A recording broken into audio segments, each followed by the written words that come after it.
नमस्कार, मैं हूं अमिता और आप देख रहे हैं खबर खास। खबर की शुरुआत में सबसे पहले बात दरिंदगी की। जी हां, हैवानियत की। और बात कर रहे हैं हम जमशेदपुर की, जहां पर 16 साल की नाबालिग के साथ गैंग रेप हुआ। इतना ही नहीं, इसका वीडियो भी बनाया गया और परिजनों को धमकी दी गई कि अगर 10 लाख रुपए नहीं दिए गए तो ये वीडियो वायरल कर दिया जाएगा।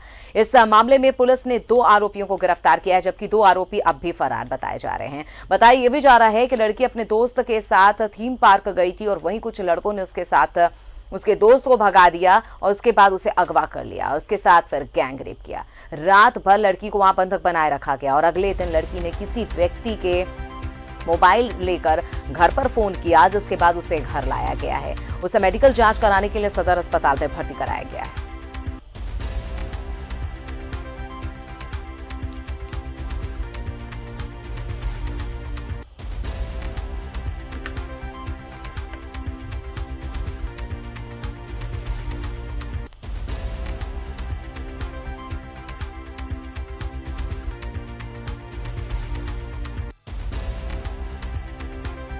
चले जाएंगे तो नहीं आ पाए, देखेंगे तो जल्दी से निकल गए। 2:30-3 बजे वो अपना नानी घर के लिए निकली है, वहाँ शाम तक नहीं पहुँची। तो कल रात में पूरा खोजबीन किए। खोजबीन करने के बाद फिर आज थाना में फेर किए हैं। थाना में फेर करने के बाद मिली, फिर पता चला कि अभी गैंग रेप हुआ है। उसमें 5-6 आदमी का नाम तो बाहर ही है। तो जिस तरह से दिल्ली में निर्भया कांड हुआ था, उसी से मिलता जुलता ये काम है। लड़की नाबालिग है, 4 लोग इसमें एक्यूज ठहराए गए हैं। 2 को पुलिस ने गिरफ्तार किया है, बाकी 2 को भी रात तक लोग गिरफ्तार कर लेंगे। अपना टीम गठित करते हुए हम लोग गोविंदपुर के लिए रवाना हुए उस पता से। तो वहाँ पे फिर हम लोग थिंक पार्क गए। वहाँ पर एक लड़का जो सस्पेक्टेड था, जिसके साथ हो सकता है, उसको हम लोग पूछताछ के लिए लिए। पूछताछ के क्रम में उसको थाना पे ले, फिर उसके बाद पूछे कि कहाँ कहाँ है। उसके बाद कुछ देर के बाद हमको पता चला कि वो लड़की जो है गोविंदपुर के लास्ट जो फाटक है, खैरबनी फाटक के तरफ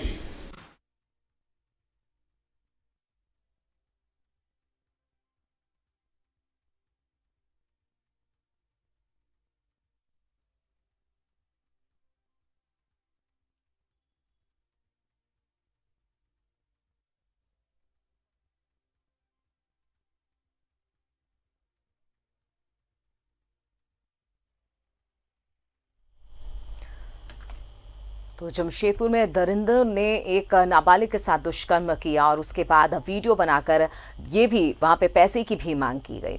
ऐसे में हमारे साथ बने हुए हैं संवाददाता प्रभात जमशेदपुर से, उनके पास सीधा रुख करते हैं। प्रभात, हमने मनोज हमारे साथ जुड़े हुए हैं। मनोज, हमने देखा कि नाबालिग के साथ 4 लड़कों ने गैंग रेप किया। ऐसे में पुलिस ने 2 लोगों को हिरासत में लिया, पूछताछ भी कर रही है। इस पूरे मामले में सबसे पहले ये बताइए कि पूछताछ में क्या बातें निकलकर सामने आई है।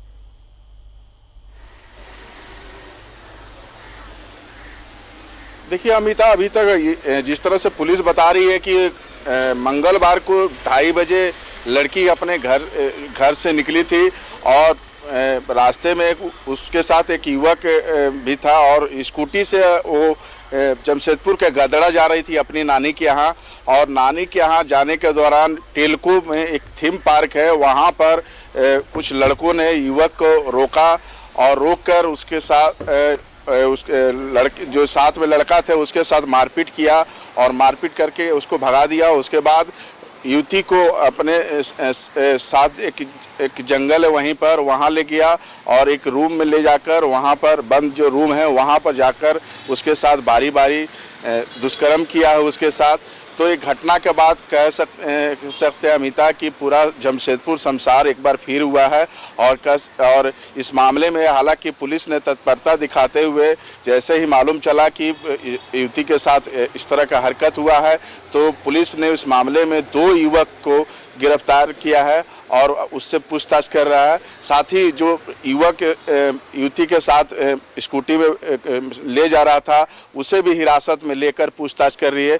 उस पर भी संदेह बना हुआ है, उससे भी पुलिस पूछताछ कर रही है। और कह सकते हैं कि इस मामले में पुलिस ने काफ़ी तत्परता दिखाते हुए 2 युवक की हिरासत में लिया है, लेकिन बाकी जो अन्य जो युवक हैं वो अभी फरार है, उसकी तलाश पुलिस कर रही है। और इस घटना को लेकर अगर देखा जाए तो पूरा उसके परिजन से लेकर पूरा जमशेदपुर के लोग आक्रोशित हैं। और इस घटना को लेकर देखा जाए तो विधायक सरयू राय भी वहां मौके पर पहुंचे थे और काफ़ी घटना का निंदनीय किए। और इसके बाद इस घटना को बताएं कि दिल्ली के निर्भया कांड जैसा एक घटना है और इस घटना में जितने भी लोग थे वहां पर, चाहे सरयू राय भी थे चाहे स्थानीय लोग थे, उन्होंने कड़ी से कड़ी सजा आरोपियों को देने का मांग किया है। जी, कड़ी से कड़ी सजा तब मिलेगी ना जब कार्रवाई होगी, लेकिन ये बुधवार की घटना है और हमने देखा कि मनोज एक बात ये भी सामने आई कि वो बुधवार को जिस थाने में गए थे उसके बाद उन्हें गोविंदपुर थाना से लौटा दिया गया था, किसी दूसरे थाने में जाने के लिए भेजा गया था। लेकिन आपको नहीं लगता कि जब कोई लड़की लापता है एक दिन से, अगर कोई थाने में शिकायत करने जा रहे हैं परिजन, तो वहां उन्हें एंटरटेन करना चाहिए, ना कि आपको वहां जाना चाहिए या फिर हमने देखा है कि दूसरे थाने में भेज दिया जाता है या फिर एक लंबे समय तक उन्हें बैठा के रखा जाता है। सही समय पर अगर सही कार्रवाई हो जाए तो आपको नहीं लगता कि इन सब चीजों पर लगाम लगाया जा सकता है? एक लापरवाही तो यहाँ भी नजर आती है। बिल्कुल अमिता, अगर देखा जाए तो इसमें मामले में पुलिस को काफ़ी चुस्ती बरतना चाहिए था, क्योंकि लड़की का मामला था और भी नाबालिग लड़की है, और नाबालिग हो या बालिग जो भी हो, लेकिन मतलब नाबालिग लड़की का अगर इस तरह के गुमशुदगी का रिपोर्ट लिखाने परिजन अगर गए थे तो गोविंदपुर थाना हो या जो कोई भी थाना हो, वो भी थाने को इसके मामले को गंभीरता से लेते हुए उसकी खोजबीन करते तो शायद लड़की जो देर से मिली वो पहले मिल जाती। लेकिन अगर देखा जाए तो मंगलवार के 2:30 बजे से युवती गायब हो गई थी और उसके बाद उसके परिजन जब खोजबीन करने लगे तो पता नानी के यहाँ जाने के बाद कह के निकली थी, तो नानी के यहाँ भी फ़ोन किया गया तो वहाँ भी पता चला कि युवती नहीं पहुँची है। उसके बाद अगर परिजन काफ़ी खोजबीन किए, उसके बाद पुलिस के पास थोड़ी देर बाद ही पहुँचे और गोविंदपुर थाना पहुँचे, लेकिन गोविंदपुर थाना वहाँ उन लोगों को लौटाकर बिरसा नगर थाना पहुंचा दिया, क्योंकि युवती है जो बिरसा नगर थाना क्षेत्र में रहती है। तो ये कहीं ना कहीं पुलिस पर भी सवाल उठता है। ऐसे में पुलिस को ऐसी घटना जिस तरह से बढ़ रही है उसको देखते हुए उसको तत्परता बरतना चाहिए था, लेकिन इसमें ऐसा नहीं देखा गया और इसका नतीजा है कि इस तरह के मामले सामने आ रहे हैं। अमिता, बिल्कुल मनोज, लेकिन एक बात यहाँ पर यह भी आई है, 2 लोगों को हिरासत में जिन्हें लिया गया उसमें से वो लड़की का एक दोस्त है, पीड़िता का दोस्त है चंदन जिसका नाम बताया जा रहा है, उसे पुलिस में हिरासत में लिया है, क्योंकि उस पर भी आरोप है कि दुष्कर्म से पहले जो भी ये घटना हुई लड़की के साथ, उससे पहले उसने भी उसके साथ छेड़खानी करने की कोशिश की थी। तो क्या पुलिस ने जब उसे हिरासत में लिया है तो उसने क्या वहां पर बताया? क्योंकि बताया जा रहा है उस लड़के के साथ भी मारपीट हुई, कुछ तो उसने जानकारी दी होगी कौन है लड़के, क्योंकि 2 लड़कों में से एक तो चंदन है, दूसरा कौन है, उसके बारे में पुलिस क्या बता रही है? देखिए, जिस तरह से अगर युवक जो है जो युवती के दोस्त बता रहा है और वो पुलिस के पास हिरासत में है, तो ऐसे पूछताछ उसके साथ कड़ी से कड़ा किया जा रहा है। और पुलिस इस मामले में अभी तक, हालांकि युवक ने क्या क्या कहा ये अभी तक नहीं बता पाया है, लेकिन युवती जिस तरह से बताई है उसी मुताबिक तो वो पुलिस काम कर रही है। लेकिन युवक के साथ अब रात भर का समय था, अब रात में क्या कुछ पुलिस ने उससे पूछताछ किया है और इसके बाद अगर और भी जो लड़के थे जो फरार हैं वो उनका तलाश भी जारी था। तो अब ये सब मामला पूरी तरह से पुलिस के पास पहुंच चुका है और पुलिस इसमें अब घटना के बाद काफ़ी गंभीरता बरत रही है। अब देखना यह है कि अब पुलिस क्या कुछ सामने लाती है, लेकिन अभी तक देखा जाए तो इस घटना को लेकर काफ़ी अचंभव लोग कर रहे हैं और इसी घटना जिस तरह से जमशेदपुर में हुआ है इससे लोग हैरत में पड़े हुए हैं। और इसमें अगर देखा जाए तो पुलिस का भी थोड़ी सी रोल दिलचस्पी उतना नहीं दिखा, जिसका कारण है कि इस तरह की घटनाएं सामने आ रही है। और हालांकि अगर कहीं सुनसान जगह भी जाती है युवती तो पुलिस का चौकसी कहाँ रहता है, खास करके जहाँ ये मनचले चाहे जो भी नशाखोरी करने वाले युवक हैं वहाँ पर पुलिस की कड़ी व्यवस्था करना चाहिए। कहा क्योंकि उस सब क्षेत्रों में अक्सर मतलब कि देखा जाता है कि थीम पार्क के क्षेत्र है, चाहे जो भी आसपास के क्षेत्र है, वहाँ पर सुनसान और पार्क है, जंगल है, वहाँ पर पुलिस की थोड़ी चौकसी बरतना चाहिए ताकि उस तरह से और जो भी नशेड़ी है उनको वो खदेड़ना चाहिए, जो वहाँ हटाकर रखना चाहिए। तो ये सब चीज़ें नहीं देखी गई है। लेकिन अगर अब इस तरह का घटना सामने आ गया है अमिता, तो कह सकते हैं कि एक बार फिर जमशेदपुर शमशार हुआ है। और इस घटना को लेकर हालांकि वरीय पुलिस अधिकारी से लेकर छोटे अधिकारी तक काफ़ी तत्परता बरत रहे हैं। अब देखना है कि आगे कुछ निकलता है। जी हुआ है जमशेदपुर मनोज, लेकिन बात ये है कि अब तक इन सभी जो भी इसमें आरोपी हैं उनकी अभी तक पकड़ नहीं हो पाई है, पुलिस के गिरफ्त से वो फरार हैं। लेकिन इसमें तत्परता के साथ पुलिस को भी काम करना पड़ेगा। लेकिन हमने देखा है कि इस तरह के जो मनोबल बहुत ज्यादा इस तरह के मानसिकता के लोगों की बढ़ गई है, तभी ऐसी घटनाओं को लोग वहां पर अंजाम दे रहे हैं, खुले में आके इस तरह के चीजों को कर रहे हैं। ऐसे में इस सवाल यहाँ पर कानून व्यवस्था पर भी उठता है कि लोगों के अंदर शायद कानून का खौफ नहीं है, प्रशासन के का खौफ उनके बीच नहीं है, तभी इस तरह की घटनाएं आए दिन वहां पर हो जा रही हैं। बिल्कुल अमिता, अगर देखा जाए तो जिस तरह से घटनाएं सामने आ रही है और बड़े बड़े घटनाएं भी इस तरह के हुए हैं, दिल्ली से लेकर जमशेदपुर में भी हुए और भी अन्य शहरों में हुआ है और भी जगहों पर हुआ है। तो कहीं ना कहीं ये अगर देखा जाए तो ऐसी घटनाओं को लेकर मीडिया से लेकर हर लोग को पता चलता है। और पता चलने के बाद जिस तरह से जो आरोपी हैं उनको गिरफ्तारी के बाद जिस तरह से नतीजा सामने आया है, किसी को फांसी पड़ा है तो किसी को अगर देखा जाए तो उम्र कैद का सजा हुआ है। ये सब जानते हुए भी अपराधियों का मनोबल नहीं टूटता दिख रहा है। कहीं ना कहीं देखा जाए तो मनोबल जो इस तरह के जो रवैये के लड़के हैं, चाहे युवक हैं, मनचले हैं, चाहे सामाजिक तत्व के बता सकते हैं कि अब सामाजिक तत्व के लोग हैं, उनका मनोबल नहीं टूटा है। पुलिस व्यवस्था पर अगर बात किया जाए तो पुलिस ये सब मामलों में कहीं न कहीं थोड़ी सी तत्परता नहीं बरतकर ऐसी घटनाओं का अगर देखा जाए तो सामने आते हैं कि पुलिस अगर तत्परता नहीं बरती है तो इस तरह की घटनाएं सामने आते हैं। तो ये सब चीज़ है जो मतलब सवाल तक जरूर खड़ा हो रहा है अमिता। लेकिन अगर देखा जाए तो अपराधियों का मनोबल जरूर बढ़ा हुआ है और इस तरह से घटनाएं का अंजाम दे रहे हैं। अब पुलिस इस घटना के बाद भी क्या कुछ करती है अब देखना होगा।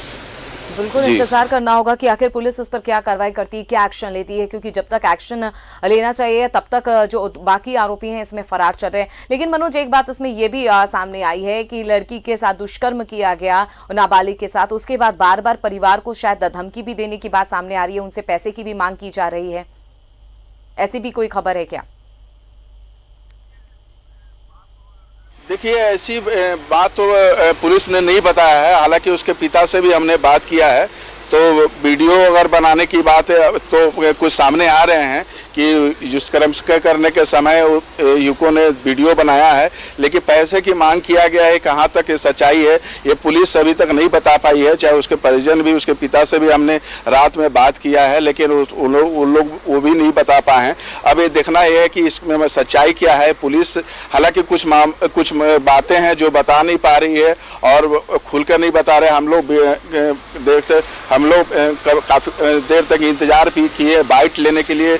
पुलिस थाना प्रभारी बाइट नहीं देना चाह रहे थे। फिर हमने एसएसपी से बात किया, उसके बाद एसएसपी ने बताया और थाना प्रभारी को आदेश दिया कि आप बाइट दे सकते हैं। तो ये सब बातें सामने आ रही है। कुछ पुलिस भी जो स्थानीय थाना प्रभारी हैं वो बता नहीं पा रहे थे और इस मामले में कुछ न कुछ जरूर उनके पास क्लू जरूर होगा। चाहे ऐसी कुछ बात होगी तो जरूर अंदर रखे हुए हैं, उसी अनुसार वो जांच पड़ताल कर रहे हैं। लेकिन अगर देखा जाए तो पुलिस थोड़ी सी अगर घटना के बारे में कुछ बता देती उस समय तो और कुछ भी और सामने आता, लेकिन पुलिस अपने असर से काम कर रही है। अब देखना है कि मनोज, लेकिन इसमें क्या कहां तक परिजनों के बयान, किसके किसके बयान दर्ज हो चुके हैं, लिया गया है, किस पीड़िता का किसी तरह का बयान इसमें लिया गया है, क्योंकि कब वो वहां पर कैसे पहुंची और उसे रात भर बंधक बनाकर रखा उन सभी आरोपियों ने, इस बारे में क्या उसने कहा है पुलिस ने? और पुलिस तो कुछ तो कह रही होगी, मीडिया से भले ही दूर रह रही है पुलिस, अपने बयान नहीं दे रही है, लेकिन सच्चाई को जानना हमारे लिए भी उतना ही जरूरी है और उस परिवार के लिए भी उतना ही जरूरी है।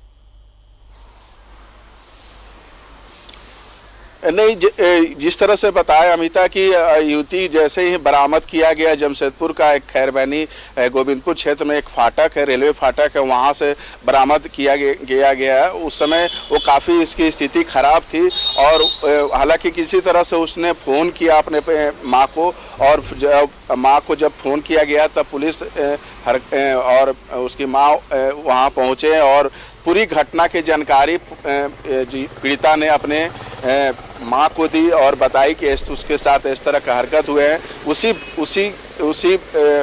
बातें को लेकर, उसी जैसे पीड़िता ने बताया उसी को लेकर पुलिस काफ़ी उसमें से काफ़ी तत्परता बरतने लगी और उसे जल्द ही वहाँ से लेकर सदर अस्पताल पहुँची, वहाँ उसका इलाज करा रही है। हालांकि मारपीट की भी बात सामने आ रही है कि जो युवक नॉन यूको ने जब उसके साथ दुष्कर्म कर रहे थे तो जब वो मना कर रही थी, चाहे वो विरोध कर रही थी, उसके साथ मारपीट किया गया है। तो ये सब चीज़ें बताई है माँ को, और माँ को बताने के बाद पुलिस हरकत में आई और उसके बाद वो पुलिस अपना काम कर रही है। लेकिन इसमें मामले में देखा जाए तो अगर पीड़िता का बयान रात में दर्ज हो चुका है उम्मीद है, और इससे पहले जो उसकी माँ जो है वो कंप्लेन लिखवा चुकी थी, उसके अनुसार पुलिस काम कर रही थी।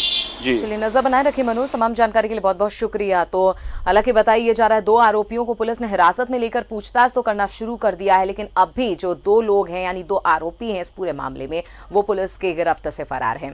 फिलहाल यहाँ रुकेंगे एक छोटे से ब्रेक के लिए, फौरन हाजिर होते हैं।